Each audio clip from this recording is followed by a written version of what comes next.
So this is 1.3 notes. We're going to start by finding the domain and range of a function. So to find the domain, we are looking for x values of our graph.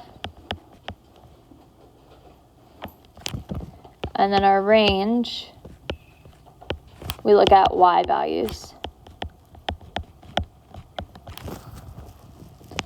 And domain and range always go from smallest value to largest.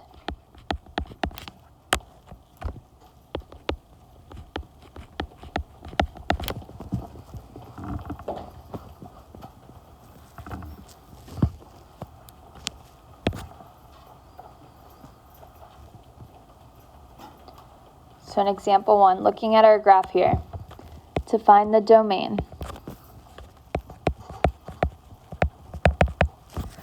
looking at my x values of the graph. So I always want to start off with the smallest x values and then go towards the right to the largest x values. So what x value does my graph start at?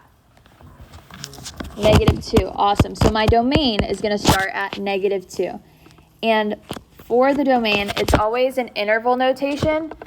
Since this is a closed circle, we put a bracket. So we have a bracket at -2.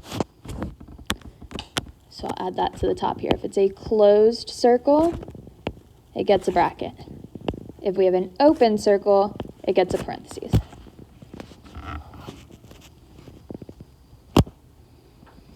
So then my graph keeps going, and where does it stop? What's the largest x value? 4, perfect. Do I have a closed circle or open circle at 4? Open circle, so would I have a bracket or parentheses? Parentheses.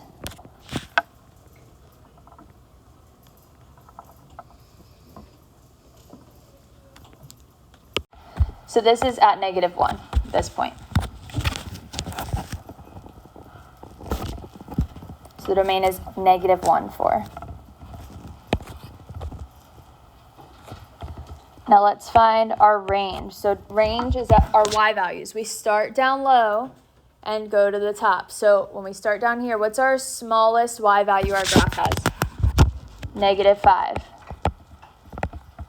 Would I have an open circle or closed circle at -5? I have a closed, so it gets a bracket.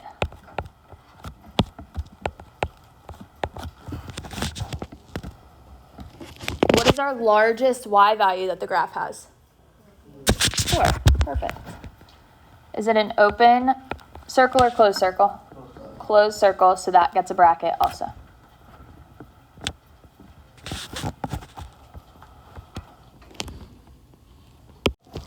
All right, for C was to find the range, so this was C. B says, what are the function values of f of -1, f of 2? So for B, we want to find f of -1 and f of 2.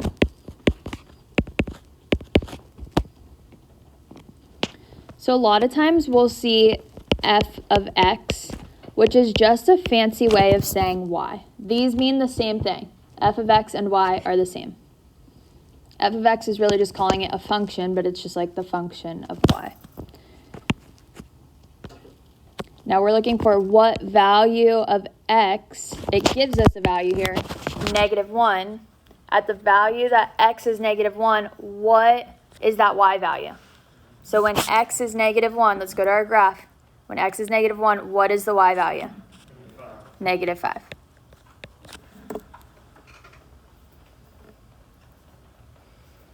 And then in the second one, when x is 2, what's our y value? 4. All right, let's go to the next example, number 7 down here. So again, it wants us to find domain and range, and then we have to find f of 0. So let's start off with the domain. So the domain, we're looking at x values. So what is our smallest x value that our graph has? So notice this arrow. It's going forever in this direction. negative infinity. So it's going to the left forever. It doesn't stop. It has an arrow. So our domain is negative infinity, and anytime you put infinity or negative infinity, it gets parentheses. You would never use a bracket with infinity. And then what's our largest x value? Infinity. Again, we have an arrow, so it never stops going in the right direction.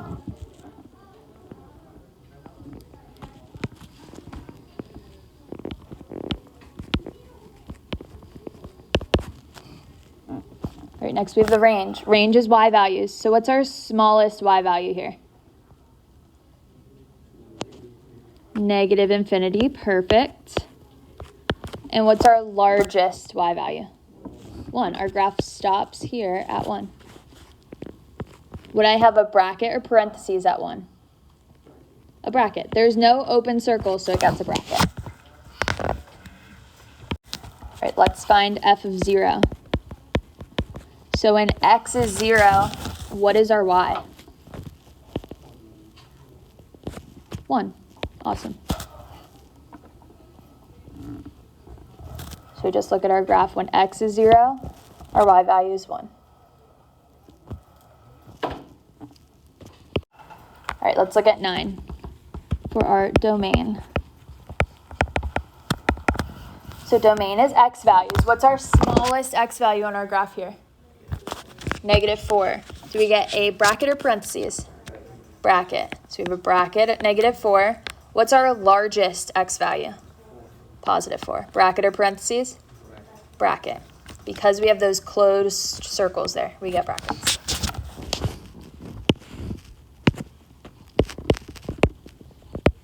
Next, let's find our range. What's our smallest y value?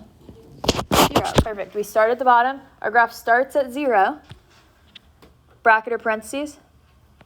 Bracket. So bracket 0. Where does our graph stop?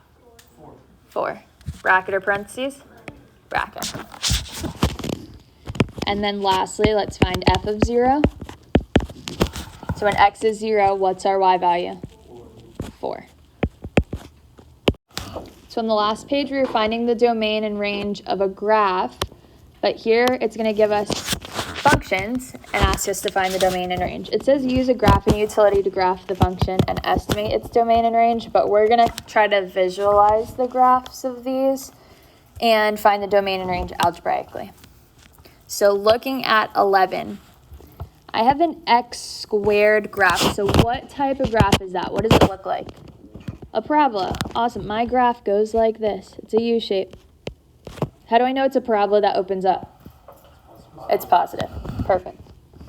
Now to find exactly where on my graph this parabola is going to go, I'll change the color so you can see it a little bit better. There we go.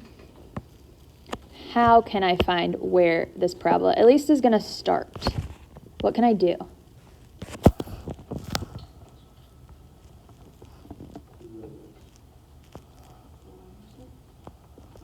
How can I find the y-intercept?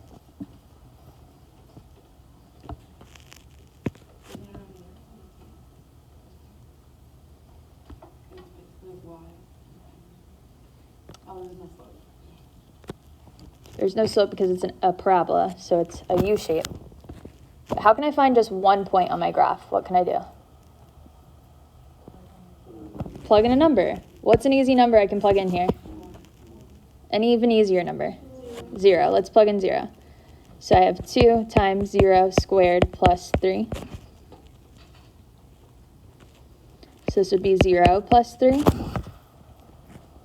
Which is just 3. So when I plugged in 0, I got 3. So my graph is just a basic parabola, but I shift it up 3. So it looks like that.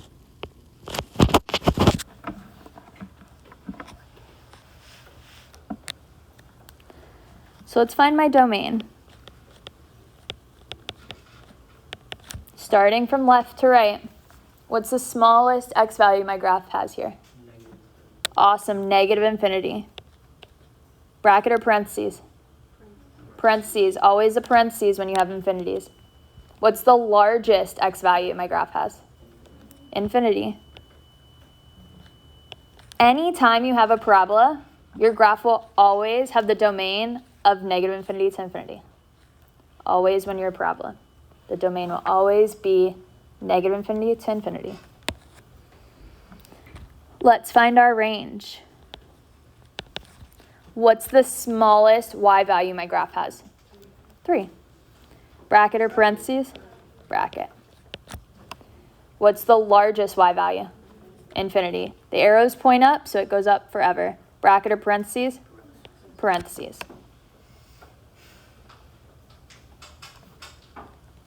Awesome. So that's number 11. Yes. Yes. Any questions there? All right, let's take a look at 13.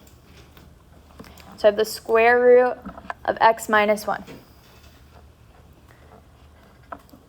What can I not have with square roots? Negative numbers under the square root. So whenever I see a square root, I need to set what's under it. So this x minus 1 greater than 0 because it can't be negative. Can it be equal to 0? Can I take the square root of 0? Yeah. So it can be greater than or equal to 0. How can I solve for x here? I'm solving for x. I only care about what's under the square root. So I have x minus 1 is greater than or equal to 0. How do I solve for x? Do what? Add the 1 to the other side.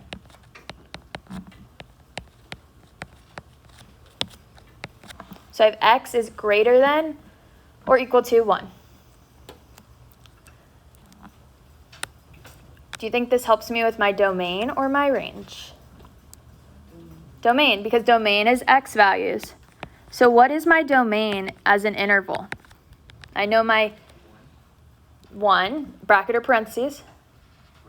Bracket, because it's greater than or equal to. It can equal 1, so it's a bracket 1. To infinity, because I don't have a stopping point. X can be any value greater than 1. It can be 100. It can be 1,000,000. So it'll be 1 to infinity. Perfect. Now to find my range, I care about the y values. So the smallest value my x can be is 1. So I take 1 and plug it into x, and I'm going to figure out what the y value is at that point. So I have 1 minus 1, and the square root of that. What's the square root of 1 minus 1? Well, what's 1 minus 1? And the square root of 0? 0. So my range starts at 0. What do you think, bracket or parentheses? Bracket, because we can include 0.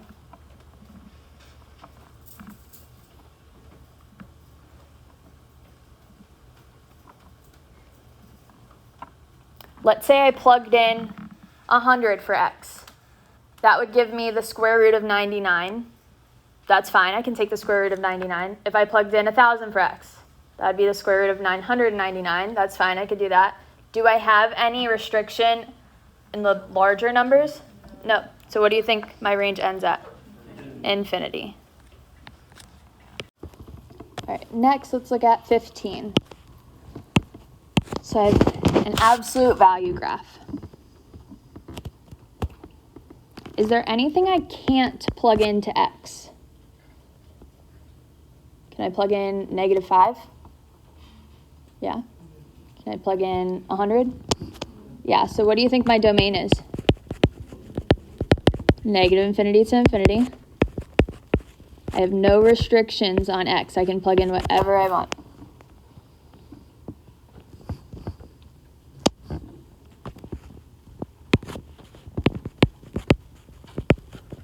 Now let's think about our y value.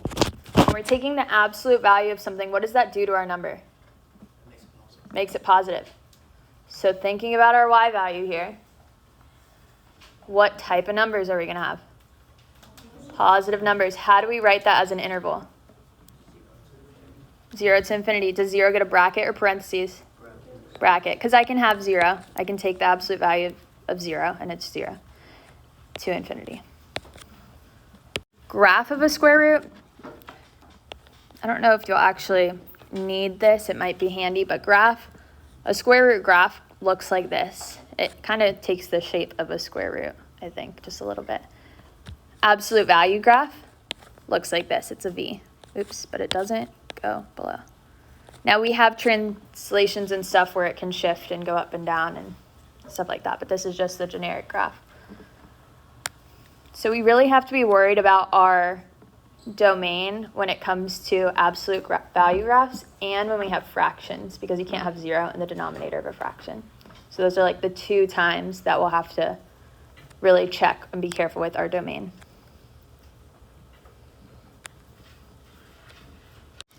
All right, in example 3, it talks about the vertical line test to decide whether graphs are functions or not. So the vertical line test, you would take a vertical line. If your graph touches that vertical line at 2 points, then it's not a function. So looking at A, would this be a function? No, because it touches the vertical line at 2 points. So not a function.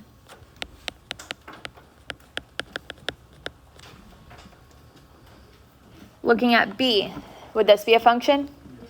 Yep. If I take my pencil and hover it over the whole graph, it only ever touches at 1 point, so this would be a function.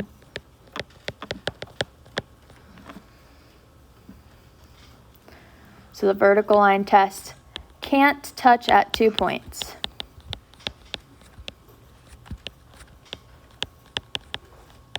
Then it would be not a function.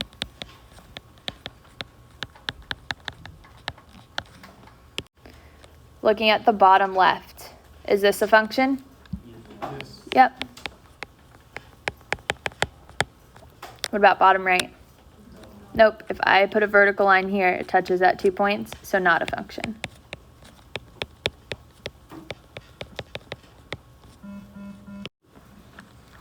All right, next we have increasing and decreasing functions. So I kind of talked about this yesterday with slope, but you read a graph from left to right. So if I was a person starting at the left, if I'm walking downhill, we'd be decreasing. Yep. If I'm walking uphill, that would be increasing. Okay. So let's take a look at A, down at the bottom. We have to determine the open intervals on which each function is increasing, decreasing, and constant. So just like we had intervals for domain and range, we write increasing, decreasing, and constant the same way. However, with increasing, decreasing, and constant, we always only use parentheses. It'll never be a bracket. Because you can't be increasing and decreasing at the same time. So we never use a bracket for increasing, decreasing, and constant intervals.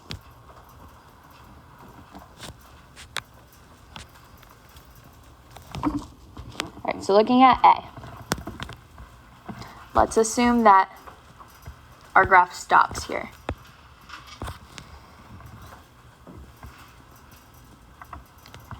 So is our graph, what do you think, increasing, decreasing, or constant?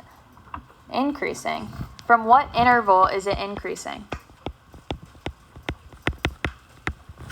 So where does our graph start? What x value?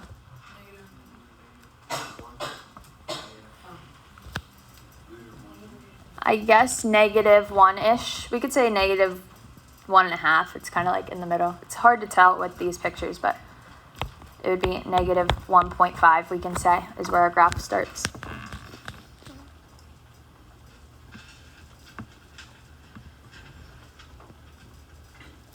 So it's increasing, increasing, increasing all the way. Where does our graph end? Positive 1.5-ish. Are we ever decreasing here? Nope. Are we constant anywhere? Not really. I guess because it's so zoomed in, it looks like it might be constant in the middle, but we can just say it's always increasing. On a test or quiz, the pictures will be a little bit more clear than this.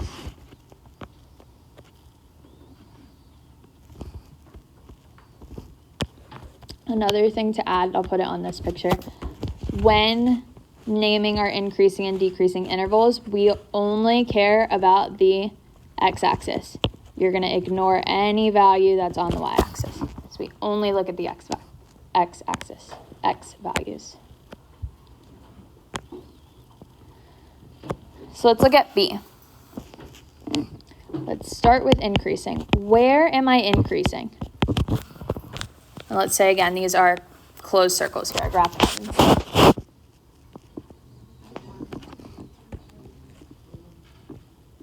So I could call this -2. Where do I stop increasing? At -1 here. Am I increasing anywhere else? Where else? 1 here. 1 to 2. Perfect. Am I decreasing anywhere? Where? -1 to 1. I'm decreasing here, so from -1 to 1. And any increasing, decreasing, or constant interval gets parentheses. So there are always parentheses here. The other one didn't stop. Just when it doesn't have an arrow, you just like stop it by yourself. Again, on a test or quiz, it'll be more specific on like, it'll have a closed circle or this. Because it's increasing, but it didn't say 2. Let's say it didn't have an arrow. I mean, it didn't have a closed circle and it did have an arrow. It would be to positive infinity.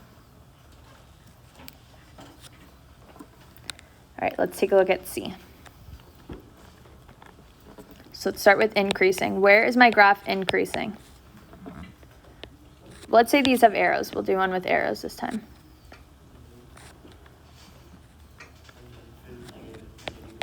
-infinity to 0.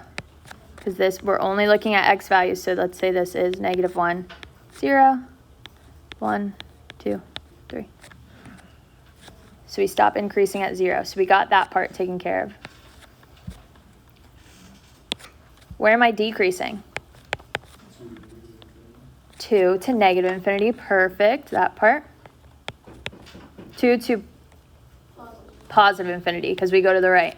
Even though it's going down, down is y values. We care about it going to the right. So positive infinity. And then where is it constant? 0 to 2. Perfect. So next we have relative max and min values. If your graph has a peak, it's a relative max. If it has a valley, it would be a relative min. All right, this graph, you can't even see the numbers, so I don't even know. What's our relative max? How would we estimate our relative max? Give me an approximation. Is that a relative max? Is that a relative max? Does it go like this? No, so it would not be a relative max. Is this a relative max? Yes. So that point, whatever it may be, we can call it 1/1/2. That's our relative max. And it's a relative max, not an absolute max, because it's not like the highest point of our graph. It's just where the values are increasing and then decreasing. So it has to be that little hump.